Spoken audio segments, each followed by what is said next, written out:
We'll elect our governors. We'll have our ministers. That will happen, but they are not bothered. After we have elected them, you'll then see them sending their arrows ahead.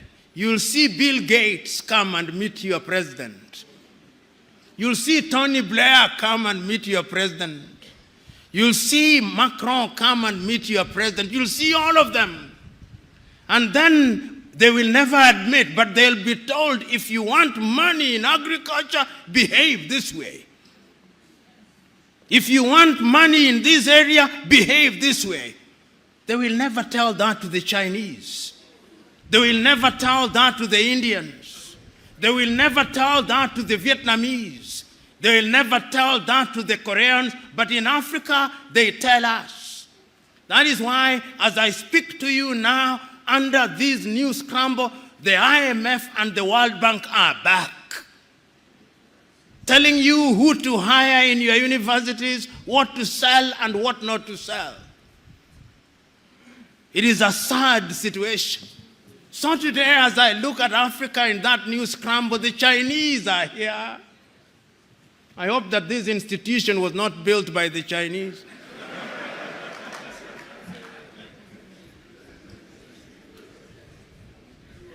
The Turks are here. The British are here. The French are here. The Qataris are here. The Americans are here. This time round, they are so subtle that we don't even recognize them, but they control us. What are we going to do about it in order to develop? We must do something.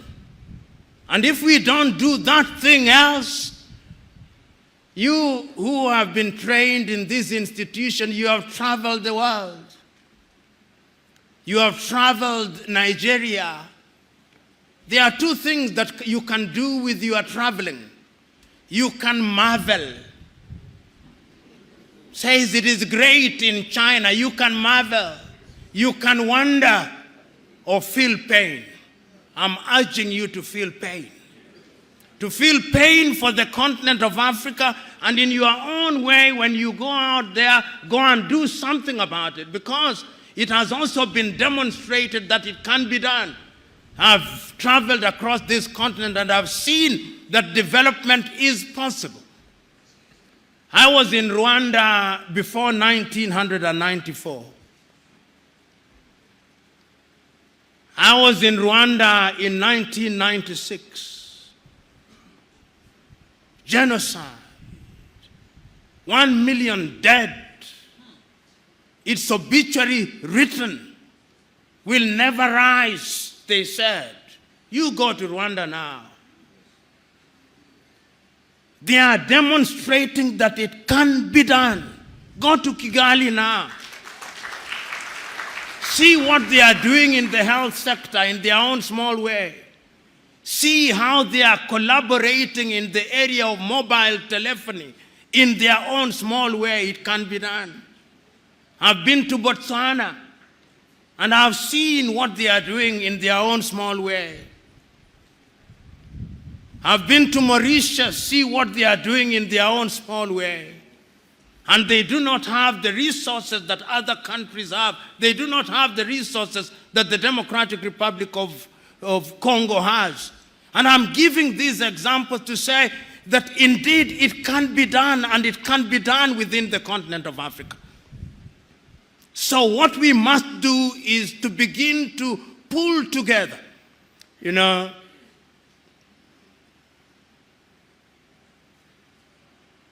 As I've been sitting and listening, I was also struggling to have internet in this room.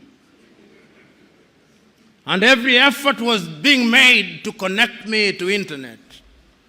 And all those efforts failed. Why? because we are in an era of the Internet of Things, we are in an era of nanotechnology, it cannot be right that in Africa's largest economy, in Nigeria, I do not have internet at an institution that deals with security. You get the point that I'm trying to make? It cannot be right. And I know why we don't have internet connectivity. It is because we are divided. We have 55 telephone access codes. Nigeria 234, Ghana 233, Kenya 254, Tanzania 255, Uganda 256, Zambia 260, Zimbabwe 263. How can we, in this day and age, you cross into Benin, you cross into Togo, you cross into Guinea-Bissau, you have a different internet connectivity. Why can't Africa have a single satellite and a single telephone code so that when I travel from Mogadishu in Somalia to Dhaka in Senegal, like the Chinese do, like the Americans do, like the Indians do, we can have the same, because communication is critical to development. And I'm saying this, part of my agenda is to prick your conscience with live examples, that you may go out there irritated, but irritated to do the right thing. And I'm suggesting that indeed, when we talk about development, this is what we must do. But is Africa conscious of her state? Yes, Africa is conscious. This is what makes me happy. That after all these analysis, it appears to me that Africans have now recognized that going forward, we can only defeat the conspiracies, we can only have development as we are talking about it by working as a team.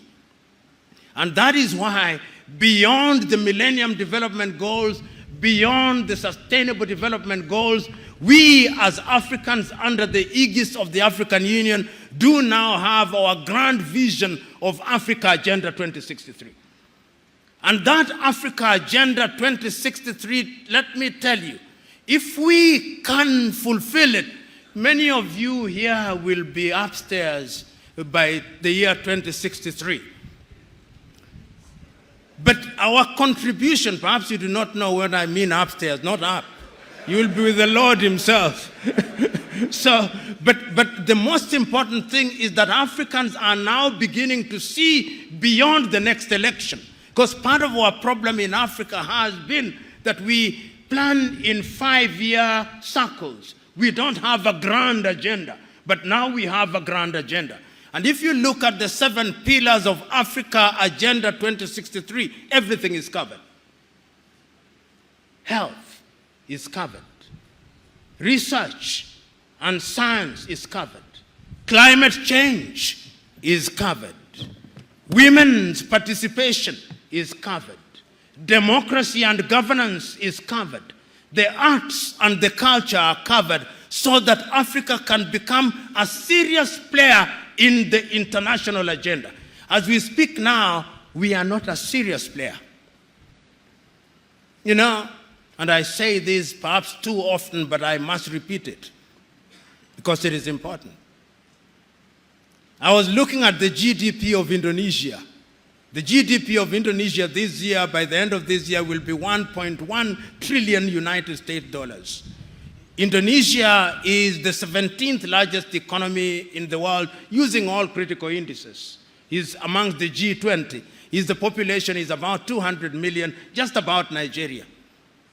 Nigeria is a GDP give and take at the very best of 550 billion United States dollars. I'm looking at the power generation in Nigeria. At the very best, you generate about 17,000 megawatts. You lose about half of it, so that what goes into the grid is no more than 8,000 to 7,500 megawatts into your GDP. You are the biggest economy in the world. If you look at Iran, Iran generates 75,000 megawatts. So when we talk about industrialization, we are not even close to industrialization. Look at the diversity of power generation that you have. Most of it is hydro. You are not harnessing your solar. The Kainji dams and the other dams with climate change are going to dry. If you look at the major rivers, it means that you are going to be in trouble. You look at Zimbabwe now, for example, in power generation, 2,000 or give it 2,500 megawatts. The dams are drying, the Kariba is drying. So Africa must begin to think, even as we think of Africa Agenda 2063, because energy is the game changer. Without energy, all these generators you see everywhere in Nigeria must disappear for industrialization to come. And in many African countries, including my own country, Kenya, which generates, I think we have about slightly under 3,000 megawatts. You can't. So we must go to Inga Dam, we must begin to generate. We must go to Egypt at the Aswan High. Egypt is not doing very badly. We must go to Inga, produce 40,000 megawatts. We must go to Ethiopia, the Grand Renaissance Dam, produce 10,000 megawatts. Then we talk of industrialization. And why do I talk about industrialization? There are scientists here. It is only through industrialization that we are going to be manufacturers in all sectors. As it is now, 80% of what we consume in manufactured goods are from China. If China closes shop, we are dead. We are dead. So I'm thinking that Africa Agenda 2063 is a good thing, but we must work at it. I'm thinking that Africa Continental Free Trade Area is a good thing. Launched with the Secretariat in Accra, Ghana, a good thing. But how are we going to trade? How are we going to get somebody to drive a truck from Accra, Ghana to Juba or to Asmara in Eritrea without peace and security? So you can also see that peace and security is at the very heart of it. In the United States of America, and many of you are familiar, you can drive a truck from Florida through to Alberta in Canada, and it is safe. The roads are good, the security is there. I'm saying, therefore, that as we talk about development, we must think about development in a very comprehensive manner. We must ask ourselves how we govern. And I want to conclude my presentation to you by telling you that Africa must be very careful. We must be very careful because of lack of resources in Africa. I'm beginning to hear things that worry me. And because I'm a keen student of what is happening in Africa, I'm getting worried on a daily basis. The forces that divide us, the belief by many people in Africa that if we separated from our current countries, we would be better. It is beginning to happen. It is happening here in Nigeria. It is happening. I saw a letter last week addressed to the president of Zambia by a people in Zambia called Baroseland. And they are telling President Hakainde Hichilema that you remember in 1964 we had an agreement with the Lusaka government that the time has now come for Baroseland to become an independent country. Can you believe it? I hear people in Namibia saying, do you remember that there was a strip called the Caprivi Strip? I hear people in Ghana saying that you remember that in the Volta region we had a different country. I hear people in Zimbabwe saying that there should be a country called Mtuakazi. I hear people in South Africa, the South Africans, saying that we should have a separate country in the Western Cape. I hear people in Ethiopia saying we should have Tigray and Oromo. The centrifugal forces are there. And the only way to bring them in is to create a sense of belongingness. The people must feel that they are part of it. I remember the words of John Garang of South Sudan when he spoke in Khartoum. He told the Numeri government, we do not want to create a separate state, but make unity attractive. Make unity attractive, make Sudan attractive, make Khartoum attractive, because if you don't make it attractive, we will separate, and that will make us weaker. And I'm saying this because of this thing we call democracy. Democracy demands that people have a sense of belonging and that they believe that the country in which they live represents their interests and that deliberate efforts are being made in that regard. So, fellow Africans, I'm one who believes that this continent has a contribution to make. There is not a continent today that has the natural resources that this continent has. Not one. There is not a continent today that has a population as young as ours, which could be a resource. There is not a continent. There is not a continent today that has the resources in different diverse ways which can be harnessed. With a population of 1.4 billion, we are a potential market. But we must also warn ourselves. I am aware that you are talking about climate change. It is only through unity, therefore, that we can fight all these. Our rivers are drying. Lake Chad has shrunk by nearly 1/3. The rivers are drying. The climate is changing. The Sahara is coming down south. The rivers down are drying or getting polluted. Our farms are not yielding the way they were yielding before. Our seeds are being destroyed. Our young men and women are running away. And remember, the Germans are now saying, we want young people. The Canadians are saying, we want young people. We are in danger. You who have been trained in this institution, now go back to your countries and tell your countries that yes, there is a conspiracy against the continent of Africa, but the human relationship, is it not about conspiracy? Even in families, are there not conspiracies? Is it not our duty to fight and defeat those conspiracies so that that is no longer an excuse? Go out there and say that we have the possibilities and that these possibilities require and demand that we look at Africa as a total whole. Go out there in your little ways and make your contribution. The 78 of you who are graduating here today, I'm suggesting to you that development must start with you. Go back and let in every institution where you are, let it be said that since he came back from NISS, he or she is different.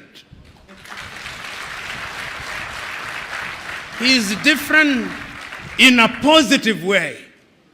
And all of us who are here, whether we are politicians or academics and in different sectors, let us go out there having made a solemn vow that Africa must do it.